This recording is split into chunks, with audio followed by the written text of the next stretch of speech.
This is Joy News Prime. A warm welcome to you all wherever in Ghana or in the world you're watching. This is Joy News Prime. My name is Israel.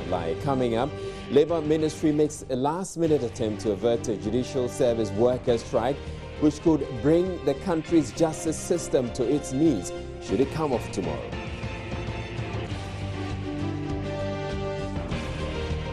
Electoral Commission confidence limited registration exercise will come off despite legal hurdles, but also hints of plans to reach a compromise. Doctors at Korle Bu Teaching Hospital say they have been compelled to compromise the safety of patients in surgery following the breakdown of the facility's main sterilization equipment. And coming up in business, in his last day in office, outgoing Governor of the Bank of Ghana, Dr. Kofi Wampa, impresses Parliament to pass the Deposit Protection Bill soon to avert future crises in the financial sector. Now also in the bulletin is entertainment, sports and our interactive segment, Joy News Interactive. This bulletin is available across Europe on London-based ABN television. Stay tuned.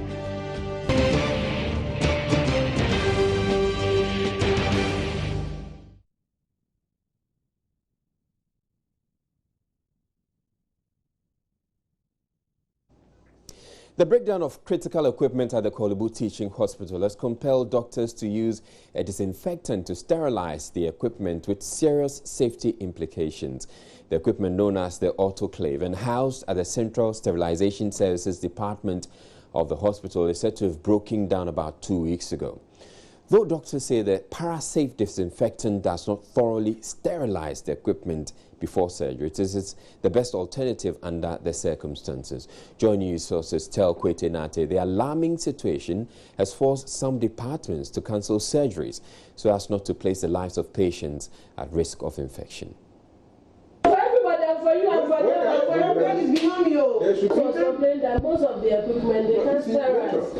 Those were sounds of some frustrated doctors demanding explanations for why officials of the Central Sterilization Services Department had not been able to sterilize medical equipment for surgery. The autoclave machine at the department has broken down for the past 2 weeks. Officials of the sterilization center now depend on 37 military and police hospitals to disinfect their equipment, but they are unable to transport all the necessary equipment because some are too bulky to be moved around. It's just unbelievable. It's unbelievable in the 21st century that we could allow a sterilization center to just run down to the extent that a huge hospital like this would have to go outside Korle Bu and depend on 37 and police hospital for sterilizing their equipment. I visit the Central Sterilization Services Department to verify the doctor's claims. It's a huge building opposite the National Cardiothoracic Center. There isn't much activity here on this block. Only a handful of nurses chatting happily. But all is not well as it seems here. Doctors tell me surgeries have been cancelled because the equipment were not sterilized. In those instances, cases have to be cancelled because we don't have surgical packs, we don't have tools which have been properly sterilized, so you can't do an emergency and you can't do an elective case. Very simple thing. One doctor who pleaded anonymity tells me how he had to use Parasafe to disinfect equipment before performing a life-saving operation. As unprofessional as it was, he had no choice but to rely on Parasafe. I thought it was highly unprofessional. It's unfair. It's like you need a machine to sterilize the equipment and then you dip it in Parasol and hope that all the bacteria on those equipment would die. In the hope, it's not like really proven, but you're just hoping, because if you don't operate on that patient, also the patient will lose his or her life. Public Relations Officer at Korle Bu, Mustafa Salifu, however, says the use of Parasive in disinfecting equipment is approved by management. The use of Parasive to disinfect is one of the methods of disinfecting equipment before their use, and it's something that is acceptable. It's something that is done in the health sector, so it's also something that we do in Korle Bu here. But it doesn't give you 100% if you are looking at Parasive as an option. It is an effective method. You know, our people are professionals. They will not do anything that will expose patients to danger and harm. But a doctor tells me it doesn't give you 100%. No, but in an emergency situation, it's better you use it to save a life than to say that you wait for them to come and take the things and then do the proper autoclaving before the equipment is returned for them to use. But the life of a patient is more worth than a few thousands of dollars needed to replace the autoclave machine, which had run down due to poor maintenance at the nation's premium hospital. Reporting for Joy News, Kwetenati, Korle Bu. Right, so management of the Korle Bu Teaching Hospital is promising to fix the broken sterilization machine by the end of this month. Public Relations Officer Mustafa Salifu, who you heard in the report, tells Joy News a contract to that effect has already been awarded. Yes, the autoclave machine for the past 2 weeks has been down, and it's something we started working on since last year, to replace all the autoclave machines that we have at the CSSD unit. And work is going on. Contract has been awarded for the replacement of the faulty parts, and then we hope that before the end of next month we'll have the place fixed for them to resume normal operations. But let me tell you, the breakdown of the autoclave machines at the CSSD does not mean that we don't have any other source of autoclaving materials for theaters. We have other autoclave machines spread across the hospital that we use at various theaters, the pediatric surgery theater, surgery unit theater.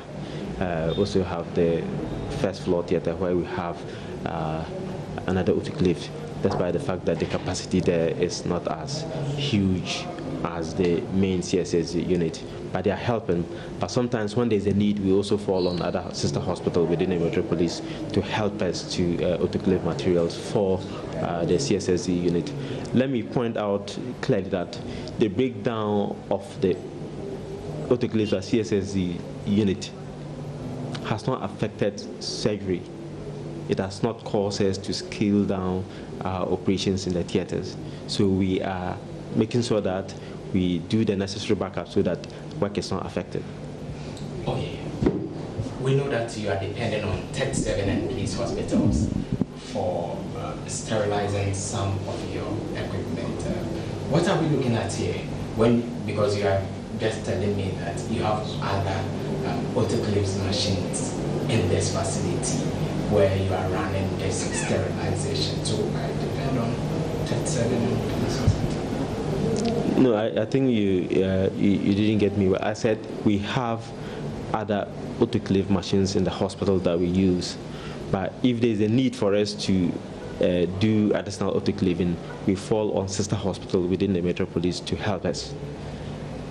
So, but the important thing here is that work has not been affected as a result of this breakdown, because we have made up strong contingency measures to deal with the situation. And as I mentioned, the contract has been awarded, and then we hope that before the end of next month, the CSSD will be up and running and we will resume normal operations. Right, so you had the Public Relations Officer of the Korle Bu Teaching Hospital. Now, if you're a doctor or you work at the Korle Bu Teaching Hospital and you have some information to share with us, you could send a comment to you can contact us on our WhatsApp line at 0560-800,000, and would love to hear what you have to say about the absence of this autoclave machine and what challenge it poses to your work as a doctor or as a health worker at the Korle Bu Teaching Hospital. But moving on to other stories, the national chairman of the Ghana Coalition of NGOs in Health is challenging the credibility of figures provided by the Ghana Health Service and the Ministry of Health on the pneumococcal meningitis outbreak. Dr. Gabriel Benaku argues that the figures do not reflect the actual situation because the various district health workers were not in constant touch with the affected areas. He made the point at a regional step-down capacity building workshop for CSOs in the Brahafo region on effective reporting on health issues with accurate facts and figures. Pneumococcal meningitis became prominent in Ghana when the first case was recorded in the Tyne district of the Brahafo region during the latter part of 2015. Several concerns were raised by some stakeholders, including Ghana Coalition of NGOs in Health, who questioned how the Ministry of Health and Ghana Health Service reacted to the control of the outbreak. National chairman of the coalition, Dr. Gabriel Benaku, maintains that their members are constantly interacting with the 7 affected communities. Therefore, the number of deaths recorded by Ghana Health Service was underreported. I challenged the regional health administration about the meningococcal meningitis. I said, if you think I'm telling lies, bring in your facts, and they couldn't produce because we are on the ground. The 7 communities that were affected, we were always there, so we know what was happening. Some of the underreporting that were happening in the community. In fact, what you heard officially announced, we are still challenging them. That is not the real figure for people who died of meningococcal meningitis. Dr. Benaku also debunked assertions that Ghana would not be affected if international donor organizations supporting the health sector, including DANIDA, withdraw their services. He is advising government to start looking within the private sector for financial support. They are saying they will not feel the pain, but they are telling lies. If you have a donor that is giving you $50 million into your annual budget, and the $50 million is being withdrawn, and you are saying that you will not have effect. This is our politics.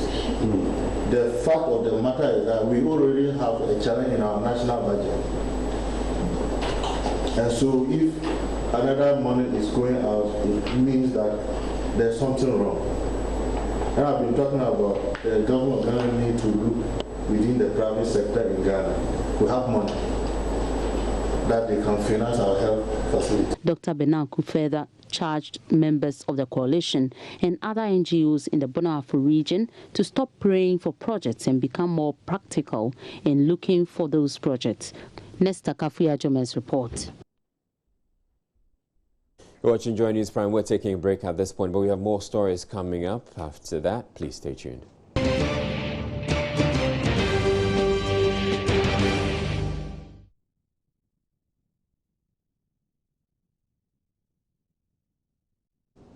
The Electoral Commission says it has no plans of scuttling the upcoming limited registration exercise, despite an injunction application seeking to halt it. The Brahafo regional youth organizer of the opposition New Patriotic Party, Kwame Bafo, is asking the Supreme Court to halt all processes leading to the exercise until a substantive case challenging the credibility of the current voters register is settled. Mr. Bafo is one of many opposition supporters who are of the opinion that the register is bloated and not fit for purpose. Deputy Chair of the EC, Georgina Opoku-Amankwa, however, says the legal hurdle should not frustrate the exercise slated for April 28. Speaking on the sidelines of a training workshop organized for journalists by the Ghana Independent Broadcasters Association, she also hinted the EC is engaging the people involved, as advised by the Supreme Court in a recent ruling. That one, like you said, it's in court, so I wouldn't be able to tell what the court will say.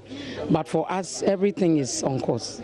So unless the court maybe decides to grant the injunction, then we cannot do it. Otherwise, we are on course. You are on course, meaning that you are moving ahead with your officials. Yeah, all the programs that goes with it.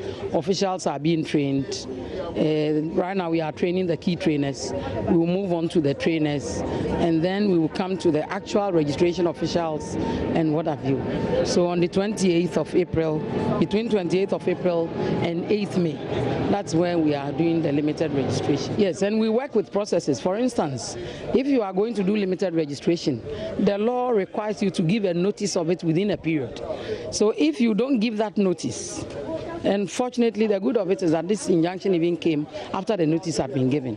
So we are waiting what the court will say. But we are not sitting down. That is what I'm saying. Yeah. Some would say that the pendency of the matter itself in court would mean that you'd have to halt your processes until a final determination of the matter. We are not doing anything that will mar or disturb the ruling that the court will give. Fortunately, the courts will decide on the matter in good time so that we will know the way forward. And wondering whether all this bothers the Electoral Commission. We know there's a substantive matter that this same person has filed in court concerning the voters register. This injunction is also there. Is the EC worried that this could delay your plans for the November polls? What can we do? It's the right of people, so we are not worried. And we are responding to the issues. Yes. I wouldn't want to say, but yesterday, for instance, there was a process we embarked upon with the plaintiffs, the Abu Ramadan, in Nimako and their lawyers. Okay, so on the other matter, you've met Mr. Abu Ramadan? Yes, you remember we went to court earlier on, and then they were seeking for something, the reliefs. So the court advised that we come back and see if we can have a settlement. So we've started some. Oh, that's pretty interesting. And one key issue that came up in court on that day, the Supreme Court asked the EC to engage all the bodies that have, raised concerns on the voters register. You have started that process. Exactly, we have started. So far you've met Mr. Abu Ramadan? We've met only yesterday. And you intend meeting other parties, other people? Met the parties that the Supreme Court indicated. The parties involved in the Abu Ramadan, their lawyers, the Attorney General, and then EC and our lawyer. Yeah, so that's how we met. How much progress did you make in those discussions? What will it change, really? I wouldn't want to comment on anything. The matter is still pending before the Supreme Court. Very well, madam. We know that other people, civil society groups, political parties had also raised concerns. You are interested in meeting them as well to thrash out? No. They are, yesterday we had we will definitely respond to the various suits that are coming. Yeah.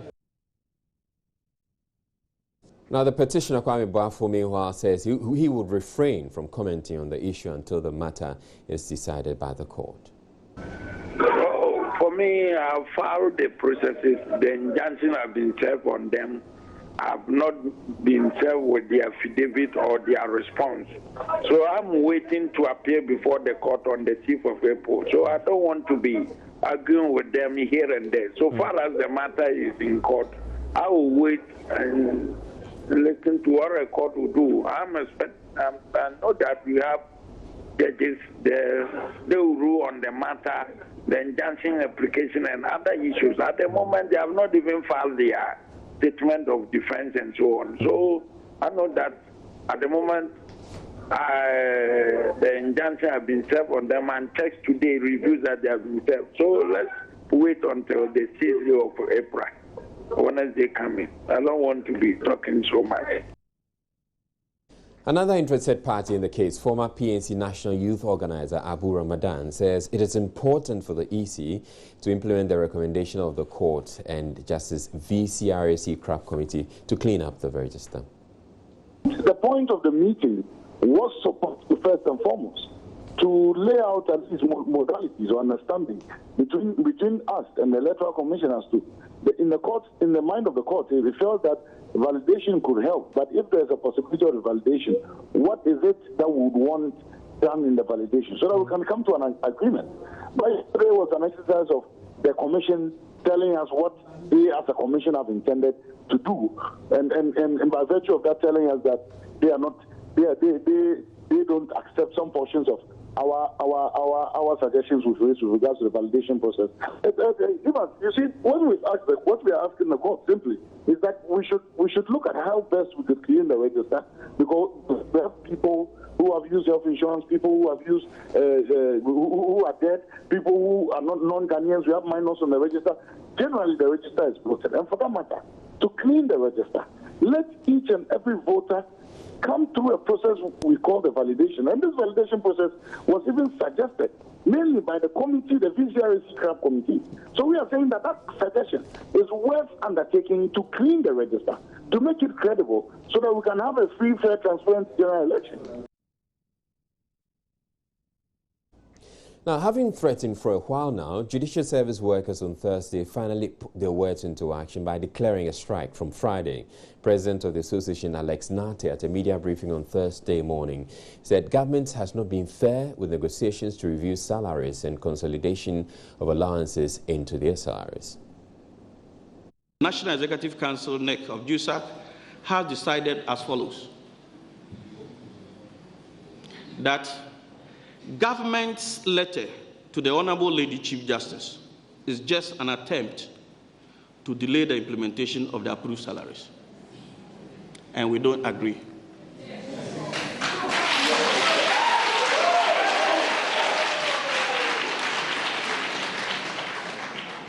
The disheartening aspect of the whole thing is the fact that the document was submitted to government as far back as June 2015.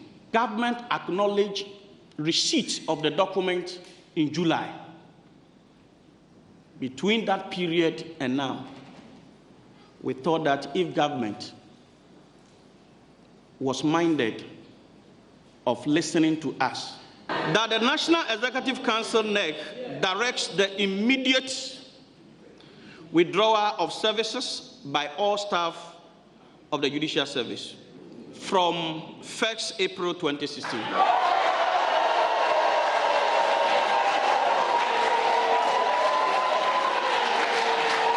And the withdrawal of our services, which takes effect from 1st April 2016, will remain withdrawn until our demands are met. Our brothers and sisters in the security unit, don't disagree with me. Our decision is not to destroy, but to build a stronger judiciary for Ghanaians. We cannot therefore abandon our property to the mercy of the weather. So we need to preserve it, so that when we come back after government has taken us seriously, we could have all our gadgets and structures in place to serve Ghanaians better. We cannot serve Ghanaians when we are hungry and there are distortions in our emoluments. And so we are not begging you to stay, but we are directing you to be at post.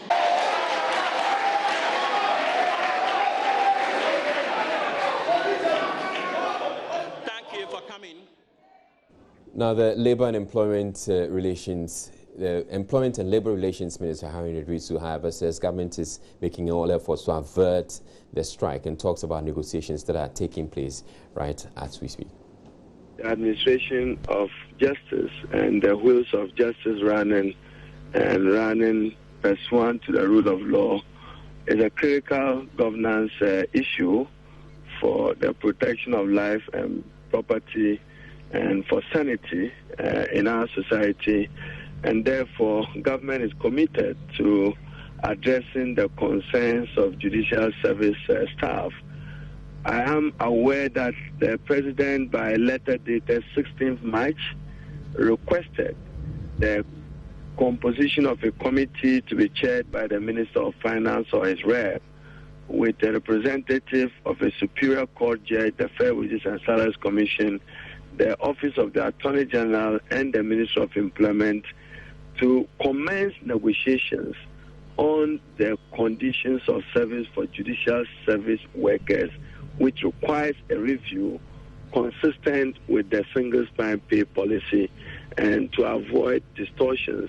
I'm aware that subsequent to the President's letter, there is some correspondence being directed to the judicial service staff who themselves were to negotiate with the government team of 5.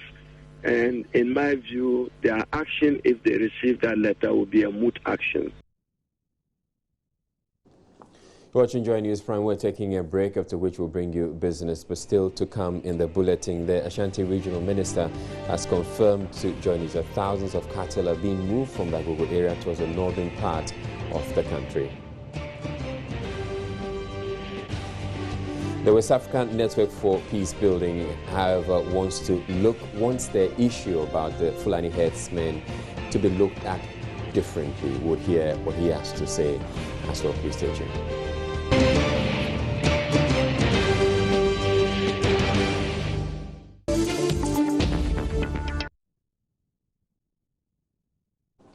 Right, time now for business, and Emmanuel is here to tell. But it appears Wampa is not going out of the news yet. Yes, Wampa is still lingering around for some time. In fact, he announced today that it is going to be his last day in office, actually. All right. Yes, he was present at the launch of the new bank, FNB Bank. All right. Prior.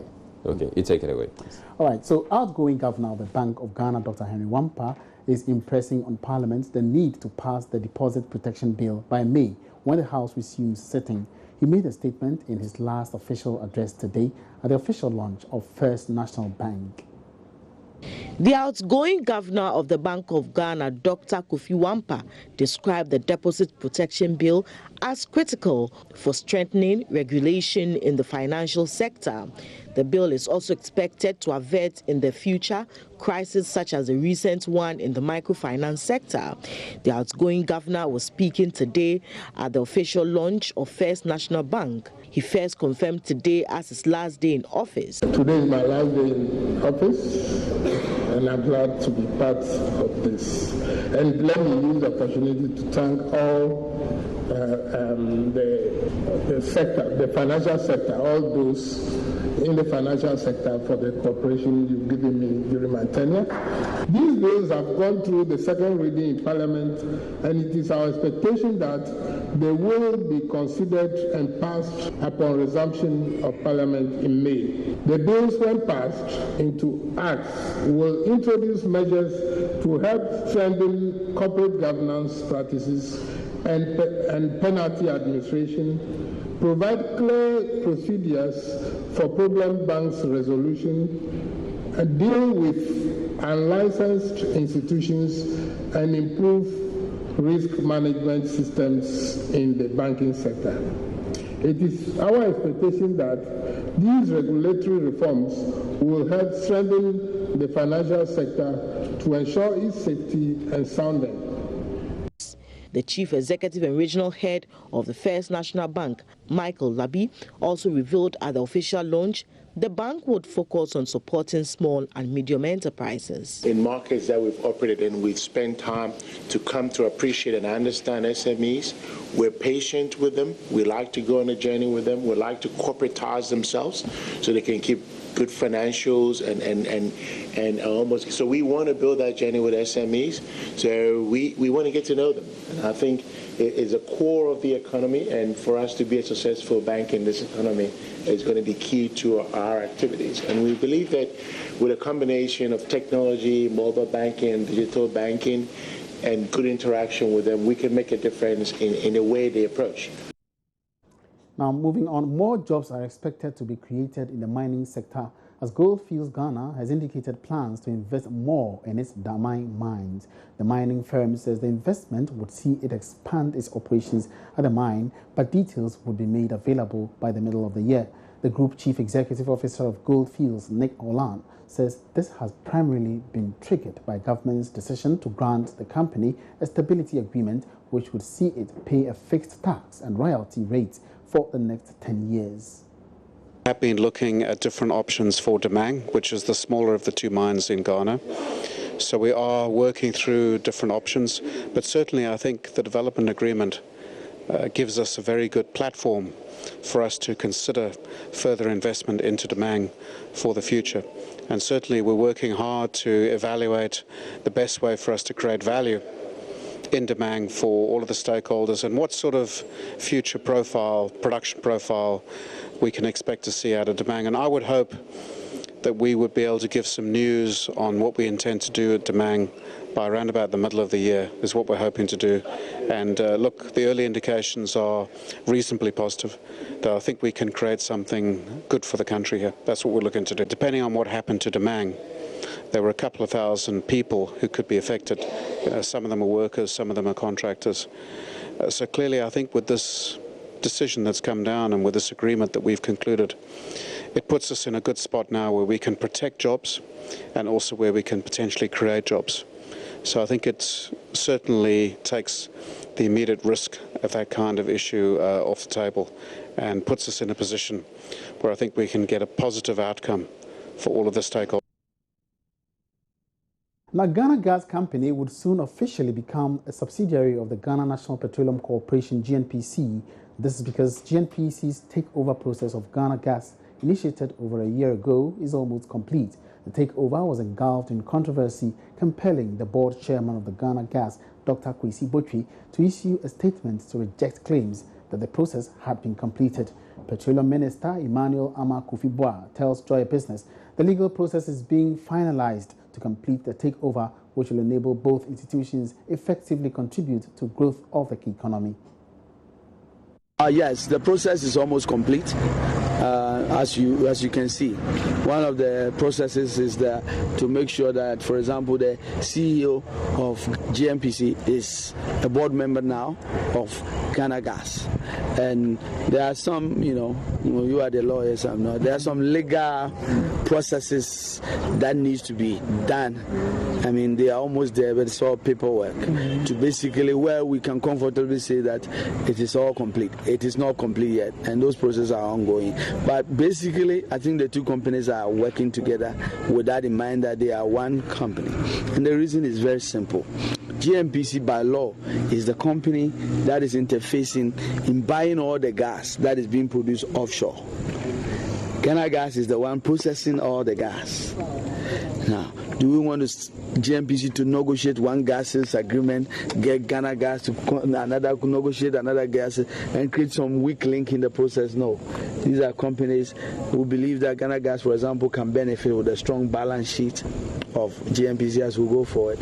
And I believe it's good for Ghana. But would that resolve the issue of a chief executive, one chief executive? Well, there's always going to be a chief executive of Ghana Gas. Obviously, even the companies that are subsidiaries to others, they still have they have independent board. I think those operations are going to be there, clearly.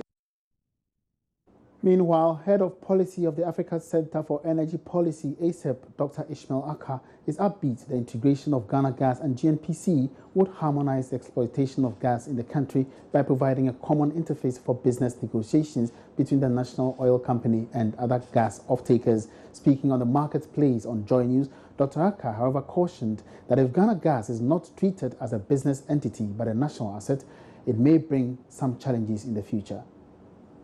GNPC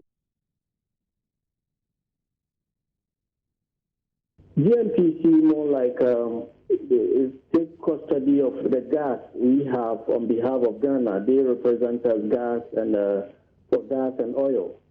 So if we have GNPC and we have Ghana Gas, as the minister was saying, Ghana Gas will have to even negotiate with GNPC and negotiate with VRA, so many interfaces. So I think it would be good to have GNPC, Ghana Gas becoming a subsidiary of GNPC, overseeing after all. GNPC has a technical man, the experience to do the negotiations and all that. That would be very good in terms of business. But there's a caution. The caution is that already GNPC is giving out loans to government. You cannot trace it. Already GNPC's accounts are not, when you audit it, there are a lot of issues that are not being even answered.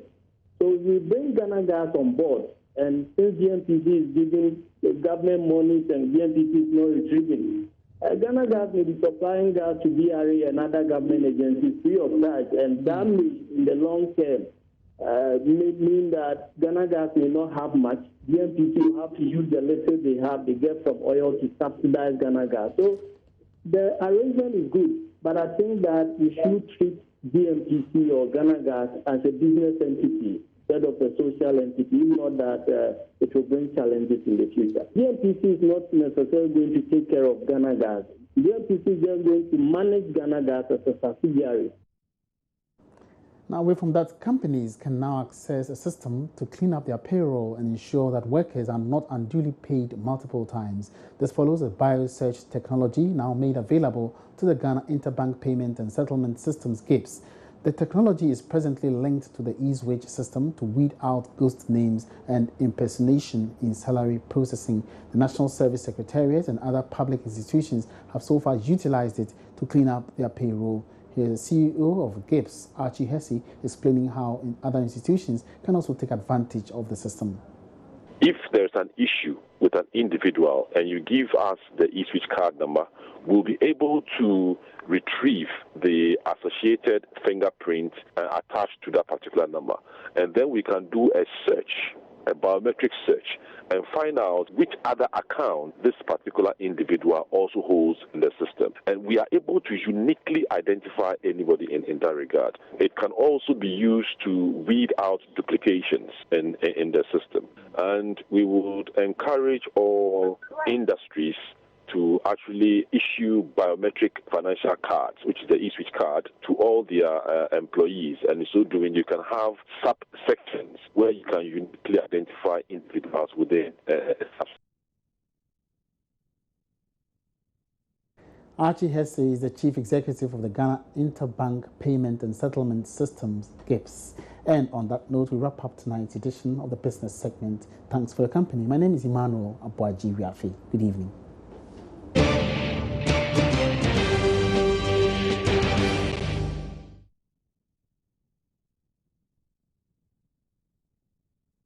All right, you are still watching Joy News Prime, and as I indicated earlier, I invited the people, doctors who work at the Korle Bu Teaching Hospital, to send in their comments regarding our top story about the breakdown of critical equipment at the Korle Bu Teaching Hospital used in sterilizing the equipment there. I've gotten one message come through. I'll read that to you when we do the JNITs. But right now, the Ashanti Regional Minister has confirmed to Joy News that thousands of cattle are being moved from the Agogo area towards the northern part of the country.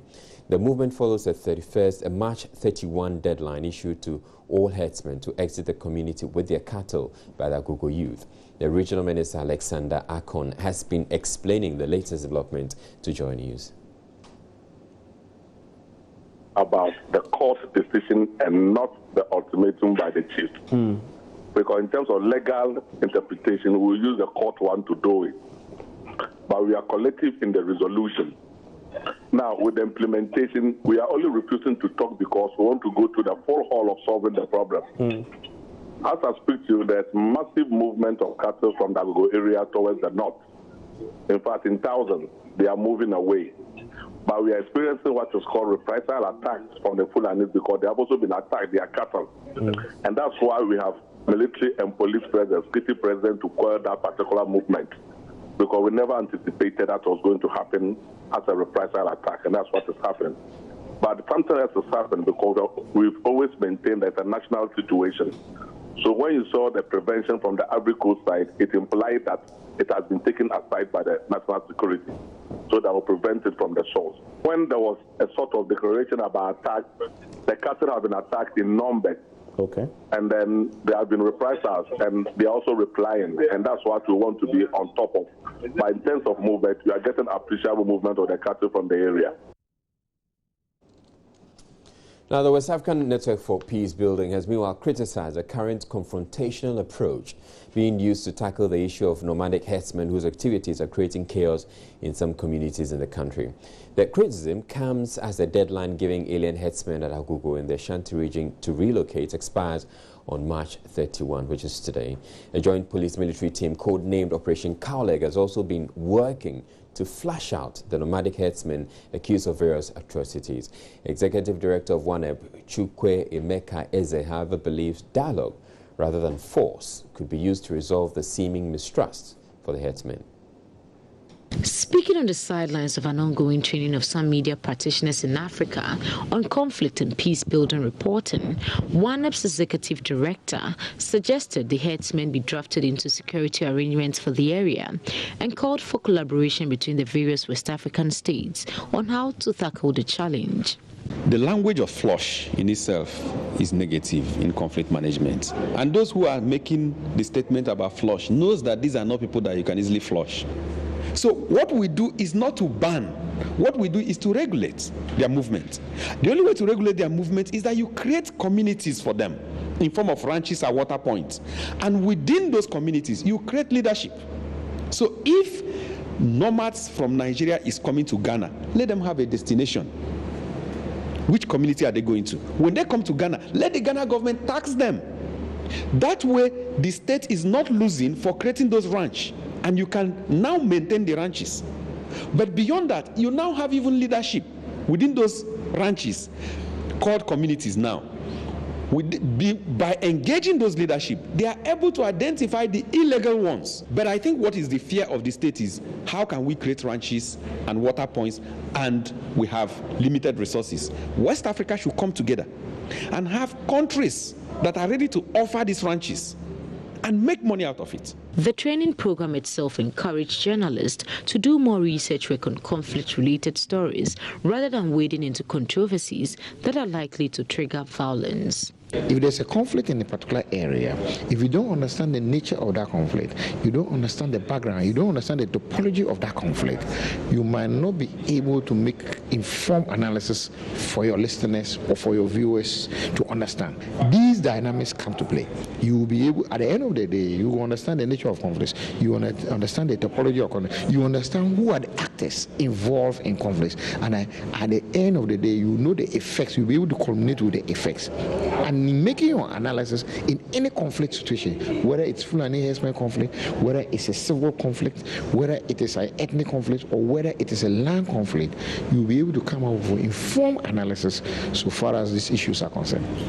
A senior lecturer at the School of Communication Studies of the University of Ghana, Professor Audrey Gajekpo, also charged media houses to improve their social media presence to counter the falsehood that is often propagated. We know that even though social media is gaining ground, that the traditional media are also looked at as a credible source. People have come to understand that what I read or hear in social media may not be true. So what do? They go to traditional media to validate what they might have heard or read or seen on social media. So it's important that traditional media are alive to their responsibilities so that they can counter social media when rumors come. The journalists were drawn from countries in the West African sub-region. Founder of the Progressive People's Party, Dr. Papa Kwesi Indum, has vowed to fight corruption head-on if he gets the chance to be president of the November 7 polls. Delivering a lecture at the Islamic University here in Accra, the 2012 flag bearer of the party said he would set up an independent prosecutor to retrieve funds from corrupt government officials. The move, he said, is the surest way to fight corruption and ensure sustainable development.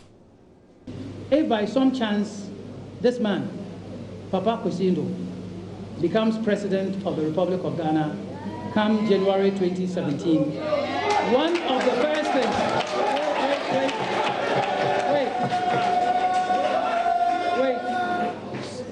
one of the first things that I will do is we will go all the way back to January 1993 and we will find an independent prosecutor. And we will find other people to join that prosecutor, nominated by the Chief Justice, the Judiciary, by Parliament, by whoever else. And they will examine all the administrations from January 1993 until December of 2016. So that if anybody has done anything, taken our money, stolen our money, messed up our assets, that we will not look left or right. That individual will pay. If they will not pay in cash or kind, they will pay with their liberty. It is important that we set that example in this country. And so if I'm also president, and Infante will say so, and if you go and steal money from the state or mess up, I will be the first ones to say, hey, you, come and take this man or this woman, take him away and go and prosecute him, put him in jail and throw the key somewhere. Because it is important. Now, the 2015 biannual report of the Public Interest and Accountability Committee doesn't speak well about the way government has managed oil revenues. It says it raises a lot of questions. The report states that over $200 million from the annual budget funding account, ABFA, was swept by the Bank of Ghana. The report further said the act by the central bank compelled government to dip its hand into the Sterilization funds to finance many of its operations and projects. Chairman of PIAC, Professor Boa Bassan, told journalists that the situation is unfair, adding that the bank needs to return the money. However, Member of Parliament for New Drabing South, Dr. Marcus Ibeyaboa, has defended the bank, arguing this is done sometimes when government fails to pay monies owed to the bank. Joy News has been speaking with the head of policy units at the Africa Center for Energy Policy, Dr. Ishmael Aka, on the issue, and believes there is more to the story. He says the situation is so bad elsewhere, the revelations would have caused someone to resign. What happened was that during the preparation of the report, PIAC contacted the Ministry of Finance and the Bank of Ghana about certain royalties that should have accrued to the state from Sotfon. And the explanation was that there was no royalty because Sotfon did not produce around that time. But again, figures from Sotfon indicate that they produced around that time, and when you calculate 3% of what they should have earned, then the state should have gotten more than $56,000. So we don't know who is telling the truth, whether the state. Sotfon says, yes, we produce. These are our figures. The state says Sotfon did not produce, so they did not pay any royalties. Elsewhere, this caused somebody to resign. Somebody should have been arrested for some probe or something. But we are also probing. Itself has started investigating to see how best we can go about it. But back to the Bank of Ghana case, I think that, yes, the MP said it is normal practice. It is true. Normally, at the end of the accounting year, if there's any money standing in some, more like a balance in some government account, government owes Bank of Ghana or another institution, we normally see it for a certain purpose. But in our case, we have the ABFA, and the ABFA is more like it's not a holding account that should be there. Almost when the money comes, we do our allocation and there should be disbursement. So if you have excess, that excess should have gone to the stabilization fund. So in order for you to sweep it, one, it contravenes the Petroleum Revenue Management Law. That is one. And the second factor is that they are not telling us where they swept it to. If we say, yes, we swept it, but we put it in a strategic account or we use it to pay a certain debt government owes us, then there's understanding. But the statement is that we swept it, and that should end it. So this is where we are having difficulty understanding. You're watching Joy News Prime. We're taking a break. We'll bring you international news next. All right, as always, we have Ifwakwa Arising. She's here to tell us what's coming up on Joy News Interactive. Good evening to you. Good evening, Israel. I like your African fabric. Oh, thank you very much. Yes. Now, people are continuing to actually weigh in on this story that Kwete Nati reported from Kolebu. The Kolebu. About the breakdown of the sterilization machine there. You see, so what's happening is Kwete put out the story, having spoken to some doctors who are affected and who fear for the patient's safety. And yet the Kolebu Teaching Hospital is, the authorities are trying to downplay it, make it seem as if there's nothing. I actually invited comments, and I have one comment. I actually requested comments from a doctor. Okay. I've been able to confirm that this one who sent the is actually a doctor. So the comment is, the person didn't add the name, but goes, good evening. I'd like to comment on the issue about the CSSD and Kolebu. I'm a doctor who works on the first floor theater, and I'd like to inform you that it is untrue that work has not been affected by this problem. In fact, there have been days when a full list of all cases in several theaters have had to be cancelled due to lack of sterilized instruments. Wow. In some cases, the doctors have to improvise.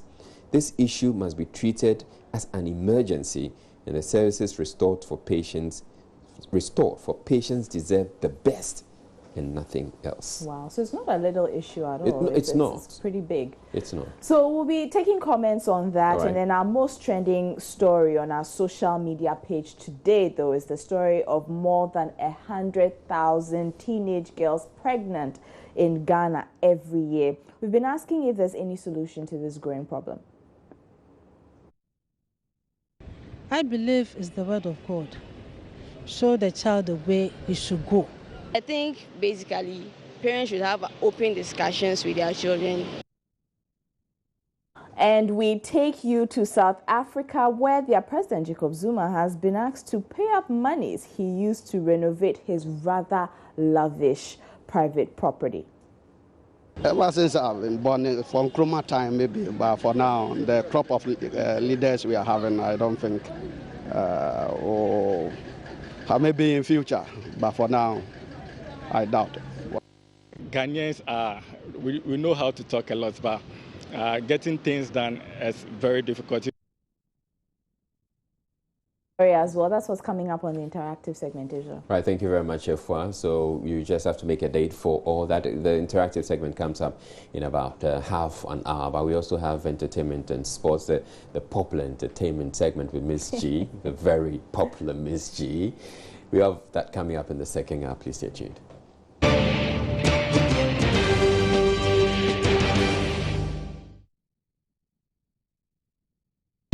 They are back to bring you the issues, the controversies this election year.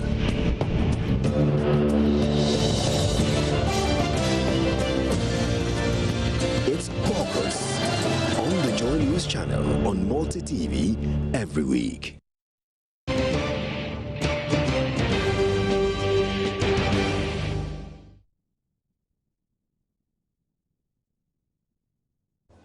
Now look at our top stories here on Joy News Prime. The Liberal Ministry has made a last-minute attempt to avert a judicial service workers' strike, which could bring the country's judicial justice system to its knees should it come off tomorrow.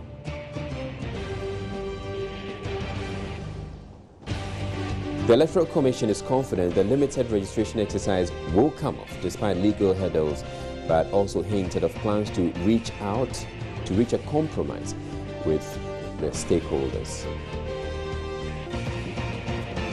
Doctors at Kolebu Teaching Hospital say they have been compelled to compromise the safety of patients in surgery following the breakdown of the facility's main sterilization equipment. And on that particular story from Kolebu, we're getting quite a number of comments coming through, and we'll be sharing that with you. But moving on to other stories, the smoke, also known as Fugu or Batakari, is worn by kings and chiefs of northern Ghana, and it's also a traditional attire reserved for special occasions like festivals and Christmas. Generations ago, men looking for brides in that part of the country would typically don some of the most expensive ones to enhance their appeal. More lately, however, it has become the choice outfit for the country's politicians, with some presidents, namely Dr. Kwame Nkrumah and Jerry John Rawlings, contributing significantly to nationalizing their appeal. And indeed, it's one of the stories that I was hoping to share with you. Unfortunately, we can't take that now, so we're moving on to we'll take a quick break. We'll be back with you in a bit.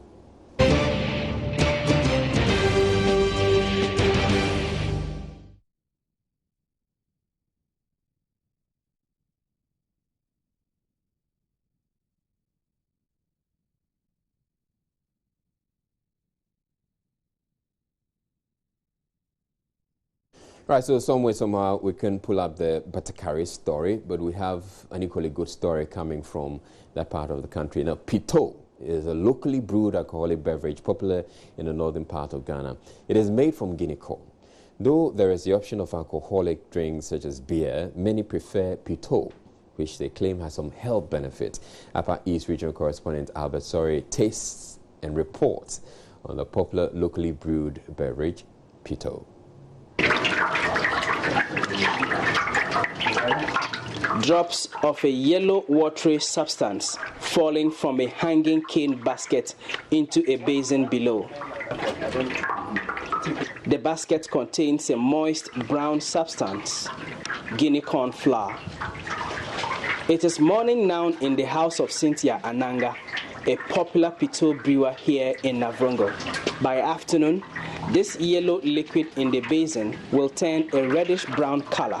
It will then be Peto, ready for consumption.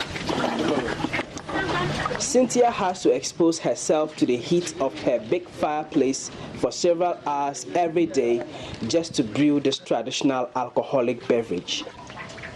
As malts that we normally send it to a grinding mill, and then they'll grind it, and then we'll bring it, and then we'll buy water, 2 drums, and then we'll then put the corn and the malt into the water for 30 hours. Then we'll remove the water separately, and then set fire. Then we'll continue to boil it.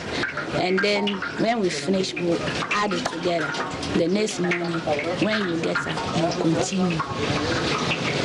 Now I'm now cooking the Peto. After this, I'll put it in the basins so that it will become cool. Then I'll put the yeast there. It is a difficult job, but Cynthia has been doing it for over 20 years now. Perhaps her customers have been the motivation for her to stay in business. For these customers, though there is the option of regular beer and other bottled alcoholic beverages, they prefer Peto for their own reasons. What makes Peto better is that our Peto, sometimes it gives us, it increases our blood, because it's from this guinea corn, which they use for making this. I know it contains little blood inside, and then also it gives us a stimulant.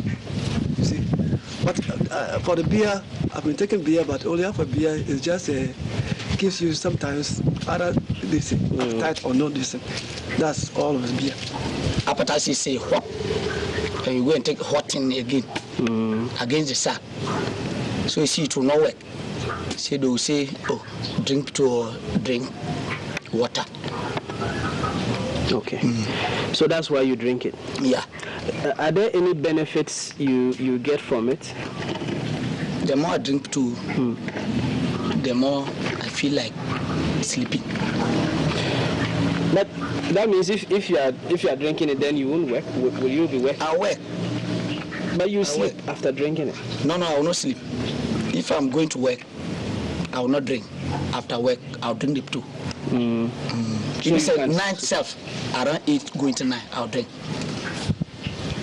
I'll take the Peto before going to my residential area. Okay.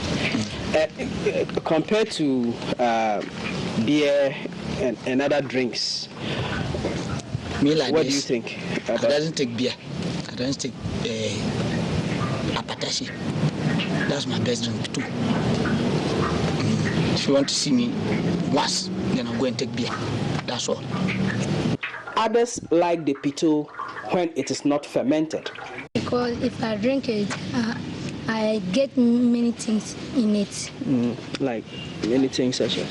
Number one, if I drink this one, I can't be bush, and my body will be comfortable. I will be becoming fatter, and I know that it has making me to be certified. So that's how I take it, and I know that it's better that if I take this one, the non-alcoholic one is not on my body. If I take it, I don't even prefer to take that one. That's why I take this. I prefer the unfermented one because it has some sort of I believe it has some medicinal values. Health-wise, it's a good thing to drink. So you don't drink alcohol? No. You prefer to take the unfermented one. So what I usually do is I come to the woman, I pre-inform her if I want to drink. Then she gets me the unfermented one. I put in bottles and then I stock my fridge. And interestingly, she's my auntie, so I stock my fridge. And then when I come back from work, I pour it into the bowl and then I drink. Peto is also used for pouring libations and serving guests at traditional functions such as festivals and funerals. For tourists who come to the Upper East region, taking a sip of Peto is one way of satisfying their curiosities, but some of them end up enjoying it and asking for more. For Joy News, Albert Sorry, reporting from Navrongo.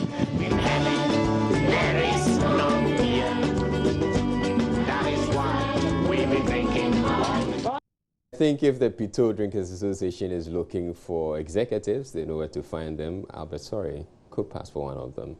But taking a break, we'll come back with entertainment.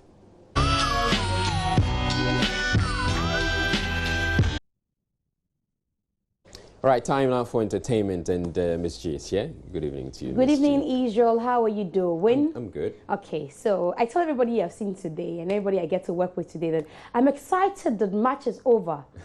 And match is over, but tomorrow is 1st April and April Fool's Day. So you're warned, tomorrow is 1st April. April 1, April Fool's Day. So mind you, I mean, don't let anyone play a prank on you. So is that all you know? That's what I'm supposed to tell them. You don't know much. Oh my goodness. I'm advising them. You don't know much. Tomorrow is my birthday. Yeah, but let's wait till tomorrow. No, I need to let you know because I know you don't know. Who told you I don't know? Okay, yes, you know. I know you know. But that's why I'm excited the match is over, you know, because tomorrow I begin April. You see, but I just have this funny feeling. Even though you're saying tomorrow, April 1 is your birthday, you may be trying to pull an April Fool's prank on us. Okay, let's see about that. So he gets there and then he tell us, it's not my birthday. It's not my birthday. But this right, let's carry on with entertainment. Anyway, so it's a case of, you know, multi-TV getting results. You know, yesterday I told you about William Addo, who needed 5,000 Ghana cedis for eye surgery and had today as his deadline. Woo! We can be so glad that after the story broke on Daybreak hits on radio, and then we brought the visuals here on Joy News, he's been receiving calls from all over the place. And when I spoke to him earlier in the day, he said he was even at the bank that somebody from the US, after seeing the story on Joy News, decided to send him 1,000 Ghana cedis. Here's what he said to me. Oh, this is nice. Yes, a lot of people have called, and number of pledges, particularly from outside Ghana, from Canada, from Britain, from US. I'm at the bank at the moment. Someone has just sent 1,000 Ghana cedis from the US. It has been very, very, very, very exciting indeed. When is it likely that you're going to undergo the surgery? That will be Wednesday. So all these people that are pledged, can you quantify how much you've got? What I want is that when I get, then what a bird in hand is worth two in the bush. But I haven't received the money in my hand. All right, so we thank all those who have made pledges to him, and I've actually sent him donations. Yes. Unfortunately, we don't have their names, but I know you're aware. I mean, those of you who saw the story yesterday, and as a result, you acted. And we want to say we're very grateful. And William Addo is really grateful. And we say thank you. Yes, William Addo is very, very grateful. But, you know, before this responses came in, yesterday, as part of our conversation, we're looking at how best we could utilize the creative arts industry, especially with movies. Yeah. And he was saying that in Nigeria, it looks like the creative arts brings a lot of revenue to Nigeria. He said that he could even liken the revenue to that of the oil revenue, and he spoke at length at what should be done here in Ghana for the creative arts industry. Nigeria currently, you know, the arts bring in so much money, or if not equal to what the oil industry is giving them. What clear measures should be put in place so it becomes an MOU between producers and these artists? Yes, the Artists Guild was trying at a point to come to an agreement with the producers so that they can use only actors who are registered with the guild that way, you know. But they are not happy with that because they can come to you and tell you, look, we'll make you a star, we'll make you this thing, very popular and things like that. And then mostly are women. they are so happy, they don't care, they will come with their own costume, their own makeup and things like that, and do it virtually free for them. So they are always breaking our front. Do you understand? We're trying to come together so that there will be this commonality with regards to so that the guild will be stronger. When we are strong, then we'll be able to call the shots. Can't you convince the gods? I mean, can't you haggle the gods to help my friend? All right, so that's William Ado again talking about the industry. But you remember the group Akitichi? Yeah. Which of the songs do you remember? Not really comes to mind, but there's one song where they actually mention the group, the name of the group in there. Okay. Yeah, I can't readily recall. Yeah. Okay, but you remember CSC Obana? And it was a hit. That one was a hit. Yeah, and then Zinzime Uya Mehima. I'm about to do a remix of that one, Oh, wow. Oh, Charlie. Slow down. Dare me. Okay, it's okay. You can do it. Just carry on. I want to sing it. What about them? I want to sing it. You go on. You carry on. You can sing it tomorrow. Uya me hero. Inti mesu makumahini. Yeah, you see. Anyway, so I can just say over the years they've been singing naturally for free. People call them to come play shows, and they hardly give them anything. Now they've been off a while. The scene, yes, for a while. And then they're coming back this time around. They're warning all producers: no more free performances. Don't call us for free show. I would say to study the game, one, and also to looking for somebody to sponsor the new album. What did you guys do back then that after studying the game you're not going to do again? Too much sacrifice. Somebody will come and say, well, let me have a place, come and help me to launch my place for me. I don't have money. We have the heart, so we'll go and help the person. But at the end of the day, when everything goes on well, they'll go and pick another person and pay them a huge amount. Okay. Right, so they've wisened up. Yeah. I mean, they're my IT now. You see, but they should make sure they have hit songs, otherwise there won't be any calls at all. Nobody will call you at all. Not even to come and sing for free. I tell you. Anyway, so let's go to Nigeria. Israel, if you were having, or if you had magical powers, you're a superhuman, what would you do with those powers? A lot of things. Like, actually. Just one. Just one. I would put myself in a situation where I can, continue to have more of those powers. Anyway, so in Nigeria, Ramsey Noah, Uti, and then Saul Santan were asked if they had superpowers, what would they do with them? Here are the answers they gave. We're thinking that's alike. That's more like it. You see, so you should claim the powers that would put you in a position to command more powers. More powers. So you're just like Uti. So there's the story that old story about somebody being as a giant, a genie coming out of a bottle and saying you can make 3 wishes. Okay. Okay. So what then you do is that I want to be in a position. My first wish is that I can have an endless count of wishes. Oh, that's even enough. You don't need to make the other 2, Anyway, okay, so Mariah Carey's sister is sick. She's called Alison Carey, and she has been appealing to her sister to help her, and she actually is HIV positive, and she's been calling on her sister because she used to be a call girl, and she's calling her sister to come to her aid. But we hear stories of Mariah having sent thousands of dollars to take care of a medical bill and to pay for the fees of her children. Yes, she has more than a child. So we got a clip of her calling on her sister to come to her aid. Mariah, I love you, and I desperately need your help. Please don't abandon me like this.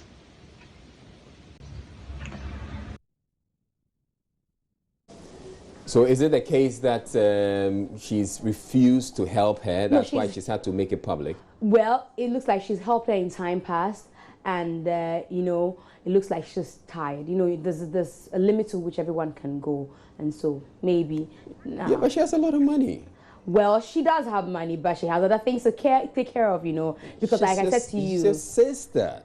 She's your sister. She sent thousands of dollars to her in time past. Anyway, I would want to think that, I mean, rather than probably send the money to the person, you pay for the person to be taken care of. So if you're taking the person to, you know, a rehab or wherever, you just send the person there and say, okay, stay there, your bills are taken care of. Well, maybe Maria should consider that option rather. Anyway, thank you, Israel, for having me. Oh, and I can't wait to start balling today to tomorrow. Oh, really? Till please, you have to weekend. come to work tomorrow. I'm coming to work tomorrow. So don't ball tonight. Tomorrow is the party.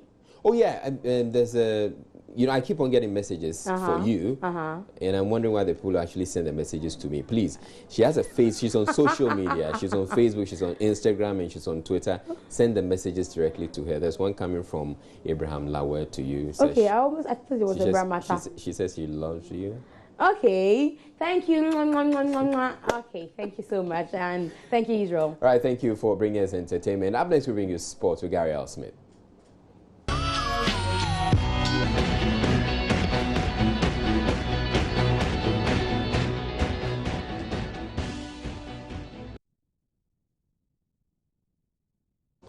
All right, so Gary Al Smith, who could also be called Gary Neville, he's here to bring us the sports. Good evening to you, Gary. Good evening. We'll be speaking about the Black Stars, a couple of issues having to do with the El Clasico, which is coming. From Grant? Yes, he has apologized. Okay. No, he has withdrawn the statement that he made, and then we'll do a bit about the Clasico preview.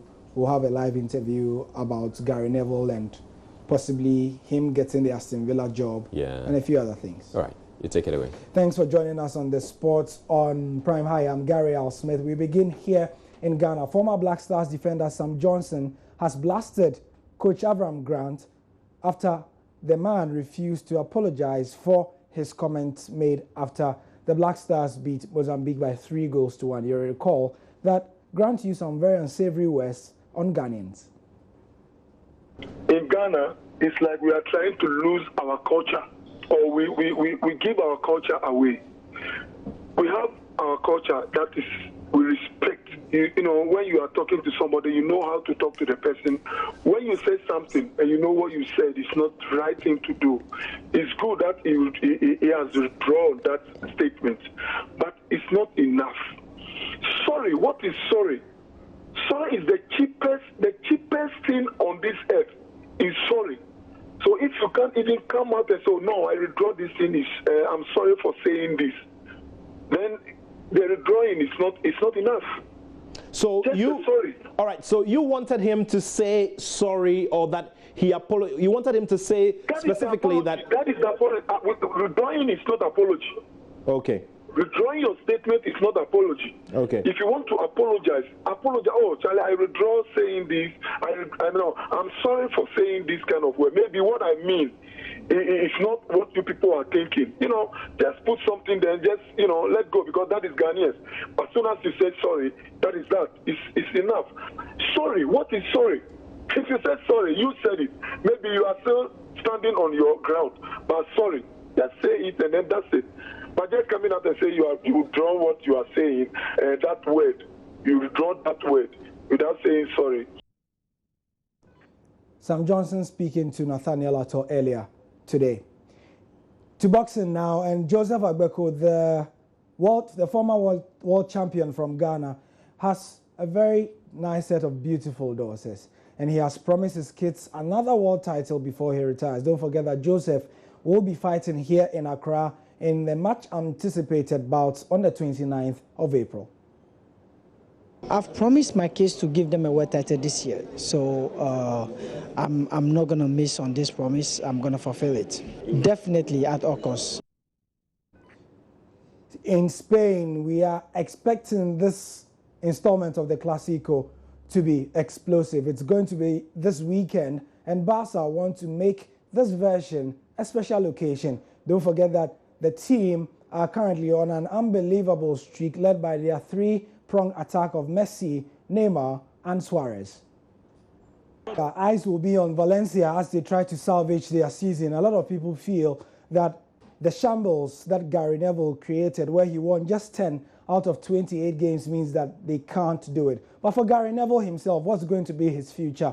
Usually, after such a high-profile appointment and a high-profile sacking, you expect him to lay low. But immediately, we understand that he is one of the favorites to land the job at Jordan Ayew's Aston Villa. Let's go now to England to speak to the very popular Mike Graham of the Talk Sport UK network to give us some insight on this matter.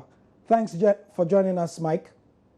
Hi, Gary. How are you? Yeah, doing well, thank you. So, I mean, your radio station has the pulse on all this happening with Aston Villa and possibly David Moyes or Gary Neville. Why would they even want to get Gary Neville, and why would he want the job, more importantly? Well, that's a very good question. I mean, Gary Neville, before he took the job at Valencia, really didn't give any indication he even wanted to be a coach. You know, he had his job with England, and people think here mostly that he's going to stay and stick to that for the moment, certainly until the Euros are over, until England go out at whatever point they go out at, because, of course, even though people think that, you know, England have got quite a good young team, nobody's really expecting too much from them. So I would imagine he's not going to do much at all until the end of the Euros. And if by then Aston Villa haven't appointed someone, which I'd be surprised about, you know, he might be in the frame. But I think he's just going to lie low for a while. I think this has probably dented his ego quite a bit. And, you know, he really had a bad time at Valencia. And nobody really understands why he went there in the first place. Now, for the Guardian audience, it looks like Aston Villa are going down. But we have one of our treasured national team players there, the son of our legendary Abedi Pele, Jordan Ayew. He didn't start the season well after his £12 million acquisition from Lorient. However, he settled in quite well, leading to speculation that he'll be one of the first players to be sold if they go down. How do you think it will go for Jordan? Yes, I think you're absolutely right. I think Jordan is one of their star players, and I think there's no chance of him staying if they go down into the Championship, because apart from anything else, they'll want to offload some of the expensive players that they have off the wage bill. And so if they can find any, and there's not very many players playing for Aston Villa this season that have actually shown that they've got any heart or they've got any soul. He's one of the few that has. So he'll be one of the players, I'm sure, that will be on the move somewhere else in the Premier League. Mike Graham, thank you very much for joining us from TalkSport UK. Still in the sport, and a final story, former world heavyweight champion Shannon Briggs has gate-crashed David Hayes' pre-match press conference. Take a look at this, a very funny one to end the sport.